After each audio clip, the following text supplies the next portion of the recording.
Kita kan baru lewatin tol Jakarta Merak, pantauan langsung Pak An gimana nih Pak?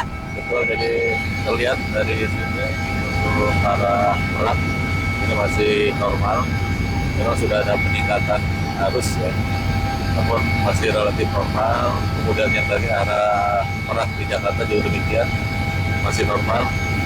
Jadi mudah-mudahan ini bisa kita pelihara arus lalu lintas seperti ini. Kalau ada peningkatan nanti kita kelola untuk ke arah Merak di kuasa atas, kita akan lakukan buffer di sana dengan sistem nantinya kalau ada peningkatan. Baik, Pak An, makasih, nanti kita akan cek langsung di lokasi akan seperti apa ya Pak An ya? Betul, betul. Mantap!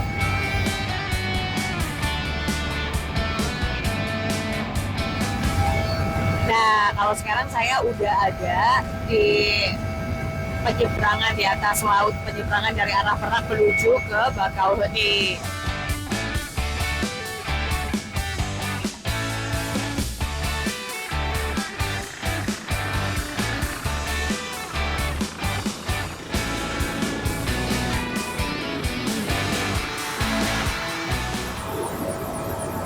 Makasih.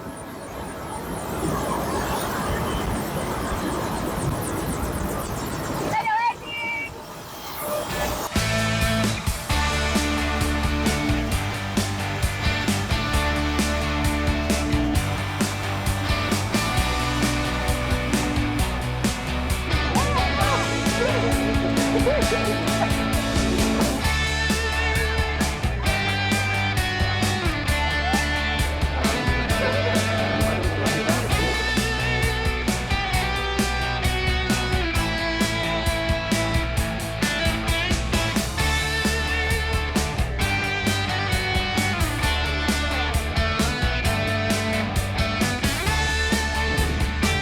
Pak, ini kapal yang udah siap berangkat ya Pak? Iya, ini kapal siap berangkat menuju Bangkauni. Oh. Kira-kira 1 jam lah. 1 jam ya nyebrang ya. Aduh pada rame tuh penumpangnya. Rame. Dadah. Ada yang dadain kita balik nggak Ada Pak? ya? Ada. Bapak kita kayak artis saya dadah-dadah. Ya, ya, ya. Bapak, tapi mau tanya dong, ini kan sekarang kita ada di Pelabuhan Merak Pak. Ya. Yang biasa terjadi, yang namanya angkutan pelabuhan di Pelabuhan Merak itu tuh permasalahan klasik dari tahun ke tahun adalah penumpukan jalur ketika menuju ke sini. Ya, ya. Sampai ada yang nginep-nginep di jalanan Ya, segala ya, ya, gitu ya. Pak. Tadi pas kita pantauan dari udara sempat ngelihat ada kemacetan di area masuk gitu ya. Ya. Bagaimana untuk mengantisipasi ataupun mengatasi hal ini gitu Ya. Pak? Jadi memang itu koordinasinya belum baik. Artinya ASDP belum punya sistem Ya. koordinasi dengan Pemda, dengan Polri belum. Nah, tapi sejak tahun lalu kita ada satu improvement. Yang pertama kali adalah melakukan peningkatan kapasitas dari pelabuhan-pelabuhan ini. Oke. Ya. Terus menambahkan pelabuhan Ciwandan yang saya bilang tadi. Iya. Jadi truk-truk harus ke sana. Dan yang paling penting kita pilih nih yang namanya kapal ini Oh, harus besar oke. dan kecepatannya lebih Kapasitasnya. tinggi. Oh. Sehingga daya serapnya tinggi. Tinggi. Nah, yang lain nggak kalah penting adalah sistem. Pak, tadi kan Bapak sempat ketemu sama para penumpang yang Ya. ada di sini gitu ya. Terus tadi juga ada sempat ngasih bantuan sosial ya, Pak ya. Ya. Apa sih Pak maksudnya yang masih disuarakan sama penumpang terkait dengan fasilitas mungkin atau mungkin kapal ekspres yang jumlahnya masih terbatas ada 6 aja ya di sini ya. Apa Pak keluhan-keluhan langsung ya? Ya, jadi memang ini kan kalau kapal ini kan operasinya 1 tahun, ya kan? Kalau 1 tahun pelayanan itu tinggi pada saat Lebaran sama Nataru. Oke. Ya. Jadi kalau ada Nataru dan Lebaran pasti pelayanannya lebih lambat. Nah ini biasanya komplain. Padahal kalau secara scientific dengan visi rasio yang 0,4 itu is oke gitu. Oh, masih aman. Tapi ya namanya yuk pelanggan Iya. ya. Suka komplain, ada nggak sabarnya ya ada nggak Pak. sabarnya. Makanya saya bilang sama Bu Dirut, ya udah take care lah. Ada di sini mallnya ya, bisa belanja, bisa ngopi, ya. Tapi nggak ada pisang goreng di sini. Tetap yang dicari pisang goreng. Pisang goreng. Oke siap, Bapak. Abis ini kita akan ke kilometer Terbang kita kilometer 70 ya. 57. 57. 57. Ya. Oke. Terbang lihat dulu, nanti di video ya. Oke, siap. Oke. Masukin Instagram ya. Iya dong. Oke. Yuk makan. Yuk. Terima kasih Pak. Yuk Pak, Makan, siap, makan. siap, siap, siap Yuk. Pak.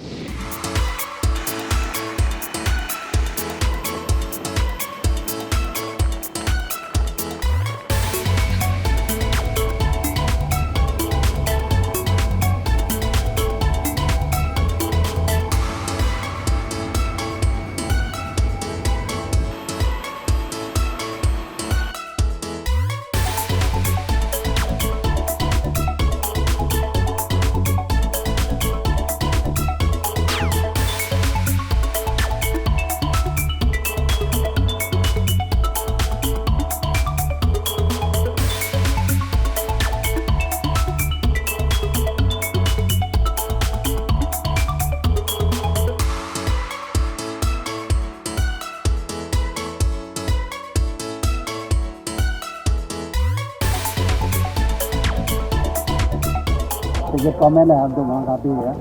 Hari ini terima kasih Pak Menko mengkoordinir kita semuanya. Kita berjalan pakai heli ke Bangkauni, overview, turun di Bangkauni, kita rapat, setelah rapat ke sini, dan hari ini TNI Polri keren ya. Nah, memang tadi Pak Kakor Lantas sudah memberikan catatan sama dengan saya, ada kedisiplinan angkutan 3 sumbu. Mestinya hari ini dan besok itu dilarang, tapi masih banyak. Jadi kita mengharapkan bahwa yang punya truk 3 sumbu berhenti dulu dong 2 hari ini.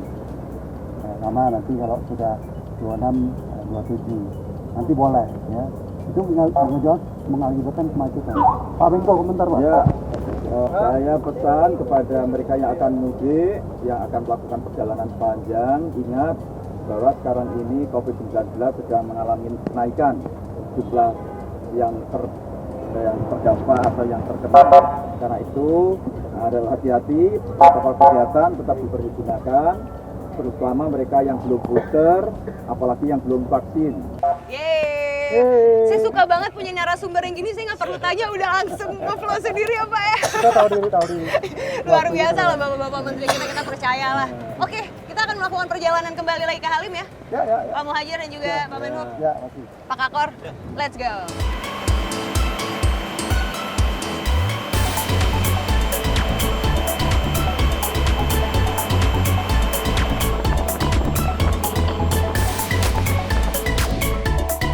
Oke, Bapak, akhirnya kita udah sampai lagi di Halim.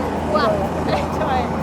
Saya ngerasain sehari jadi asistennya Pak Menhub, ternyata capek. Segini saya udah ngap Pak. Iya. Nah, tadi kita berangkat dari sini jam berapa Pak pagi? 9.30 dan udah tiba lagi di sini jam 3 sore. Tepat sesuai agenda semuanya ya.